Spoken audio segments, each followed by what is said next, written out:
setelah diangkat sebagai Pangkat atau Kapolri, juga melakukan pembubaran struktur organisasi di tubuh kepolisian. Istilah Angkatan Kepolisian Republik Indonesia atau AKRI diubah menjadi Kepolisian Republik Indonesia atau Polri melalui Kepres nomor 52 tahun 1969. Selain itu, istilah Menteri atau Panglima Angkatan Kepolisian RI turut diubah menjadi Kepala Kepolisian RI atau Kapolri. Melalui perubahan ini, Polri sepenuhnya berdiri sendiri dan bisa menjalankan fungsinya sebagai pengayom dan pelayan masyarakat tanpa intervensi dari angkatan bersenjata. Apakah saudara-saudara mau berjanji kalau tidak akan berbuat itu lagi? Ayo semua bilang, oke. Setelah kepemimpinan Pak Hugeng di Polri ini pun polisi ini kan berada di bawah naungan ABRI, di bawah domain pertahanan dengan doktrin pertahanan.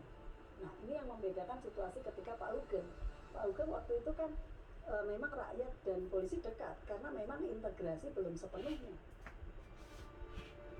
Kebijakan lain dari periode kepemimpinan Hugeng di Polri yang hingga kini terus diterapkan adalah penggunaan helm bagi pengguna sepeda motor. Berbekal kebiasaan turun ke lapangan dan melihat realitas tingginya angka kematian akibat kecelakaan sepeda motor, Hugeng terilhami untuk mencetuskan kebijakan ini. Kebijakan mewajibkan pemakaian helm bagi pengguna sepeda motor ini sempat menuai kontroversi. Sebagian masyarakat menuding Hugeng hendak mengintervensi hak dan wewenang DPR. Kebijakan Pak Hugeng ketika menggelontorkan bahwa setiap orang yang naik motor harus pakai helm ini kan nggak mudah. Bahwa pada saat kebijakan itu diimplementasikan banyak pro and kontra juga. Bahwa yang kontra menganggap bahwa polisi itu nggak seyogyanya membuat hukum, tapi melaksanakan hukum. Itu yang kontra dengan kebijakan helmisasi. Tetapi kenapa helmisasi tetap berjalan meskipun ada pro and kontra ya? Karena pertimbangan Pak Hugeng adalah pertimbangan Polri saat itu yang di bawah Pak Hugeng, keselamatan rakyat itu lebih penting daripada hanya perdebatan yang bersikap lebih kepada legalitas. Sebagai pemimpin tertinggi kepolisian, sosok Hugeng kala itu dinilai sejumlah kalangan mampu merepresentasikan seorang polisi sipil yang dekat dengan masyarakat. Selain terbuka dengan pers, keaktifan Hugeng bermain musik bersama grup The Hawaiian Seniors sempat membuatnya dijuluki The Singing General. Dengan bernyanyi sembari menggunakan seragam polisi lengkap, Jenderal Hugeng berhasil menghapus kesan sangar yang biasa melekat pada aparat kepolisian.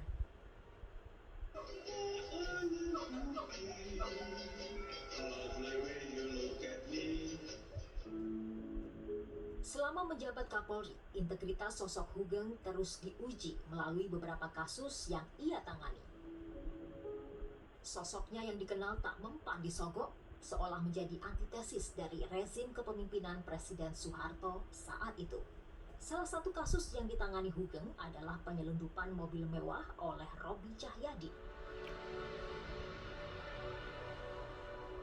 Hugeng menemukan kejanggalan ketika timnya menggerebek aksi penyelundupan mobil mewah Robby di Pelabuhan Tanjung Priok. Robby dan kakak sulungnya Sigit Wahyudi digelandang polisi ke Komdak 7 Jakarta Raya berikut 8 Mercedes selundupannya. Namun hanya beberapa jam mendekam di sel atas intervensi dari orang kuat, keduanya langsung bisa menghirup udara bebas.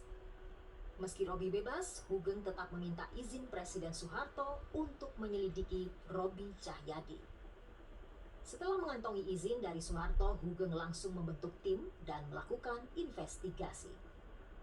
Namun ketika hendak melaporkan hasil penyelidikannya kepada Soeharto, Hugeng menyaksikan Robby Cahyadi baru saja keluar dari rumah Soeharto. Karena merasa dibohongi, Hugeng batal menyampaikan hasil temuan yang diperoleh tim kepolisian. Dari hasil investigasi yang dilakukan, tim kepolisian berhasil membongkar jaringan yang lebih besar di balik aksi penyelundupan yang dilakukan Robby Cahyadi. Jaringan melibatkan sejumlah nama pejabat, seperti Kepala Badan Intelijen Sutopo Yuwono, Gubernur Jawa Timur saat itu, M. Nur, dan Kepala Dinas Penyelundupan Bea Cukai Tanjung Priok, Abu Kiswo. Meski divonis 10 tahun penjara, Robi Cahyadi hanya menjalankan masa hukumannya selama 2,5 tahun. Setelah keluar dari penjara, Robi kembali berbisnis dalam sektor tekstil dan bermitra dengan keluarga cendana. Dalam penanganan kejahatan penyelundupan mobil, Pak Hugeng kan nggak mengenal kompromi. Ya. Ini kan yang menyebabkan masyarakat itu antusias juga.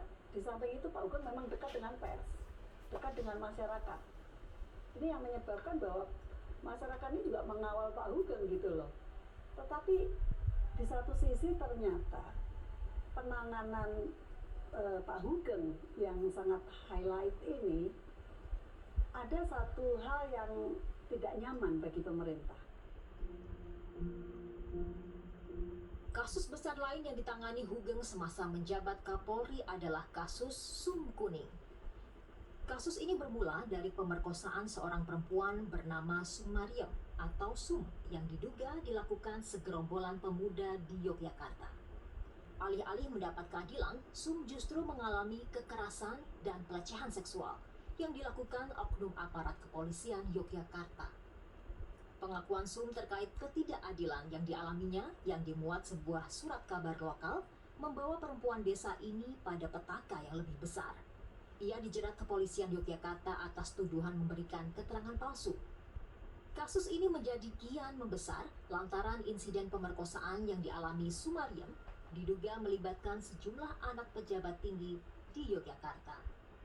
Karena mencium ada hal yang tidak beres, Jenderal Hugeng langsung menyatakan sikap tak gentar menghadapi keterlibatan anak petinggi yang diduga memperkosa Sumariem.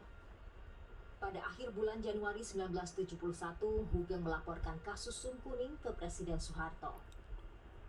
Namun Soeharto justru menginstruksikan agar perkara Sum Kuning ditangani oleh Kopkamtib. Hal yang di mata publik terdengar aneh, mengingat tupoksi Kopkamtib adalah menangani masalah-masalah politik luar biasa. Kalau kasus Sum Kuning ya yang berkaitan dengan Pak Hugeng itu memang tanggung jawabnya Pak Hugeng. Yang menjadi persoalan adalah kasus ini siapapun tahu pada waktu itu para pelakunya adalah oknum TNI. Nah, karena fungsi Hankam pertahanan dan keamanan itu masih jadi satu, ujungnya yang kena polisi. Polisi tidak mungkin memproses kasus-kasus seperti itu yang kemudian berulang karena tidak ditemukan orangnya atau direkayasa, pelakunya ditemukan tapi sesungguhnya bukan itu pelakunya, muncul lagi pada kasus Masina. Nah, kita tahu semua apa yang terjadi gitu. Dan ini menjadi alasan yang pas karena kebijakan-kebijakannya Pak Hugeng mulai mengganggu Pak Harto juga gitu. Mulai tidak nyaman dan tekanan makin kuat dari kalangan tentara untuk mengganti Kapolri. Pada waktu dulu harus dipahami, Kopkamtib itu kan kayak seperti atau Bapersanas, Kopkamtib itu semacam keranjang sampah. Semua kasus yang udah berat-berat diambil semua, ini semua. Ya kan diselesaikan dengan cara-cara mereka. Itu kan perilakunya Soeharto dari dulu.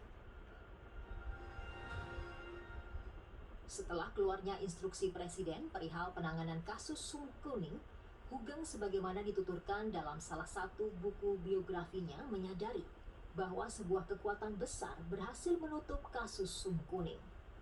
Hugeng pesimistis kasus tersebut bisa disingkap pada masa jabatannya. Dugaan Hugeng di kemudian hari terbukti benar. Pada bulan Oktober 1971, Hugeng dipensiunkan dini oleh Presiden dengan alasan peremajaan. Meski penggantinya adalah Inspektur Jenderal Polisi Muhammad Hasan yang umurnya jauh lebih tua darinya. Seluruh keluarga dari anggota petisi 50 itu semua kalau ada bidang usahanya itu dibekukan.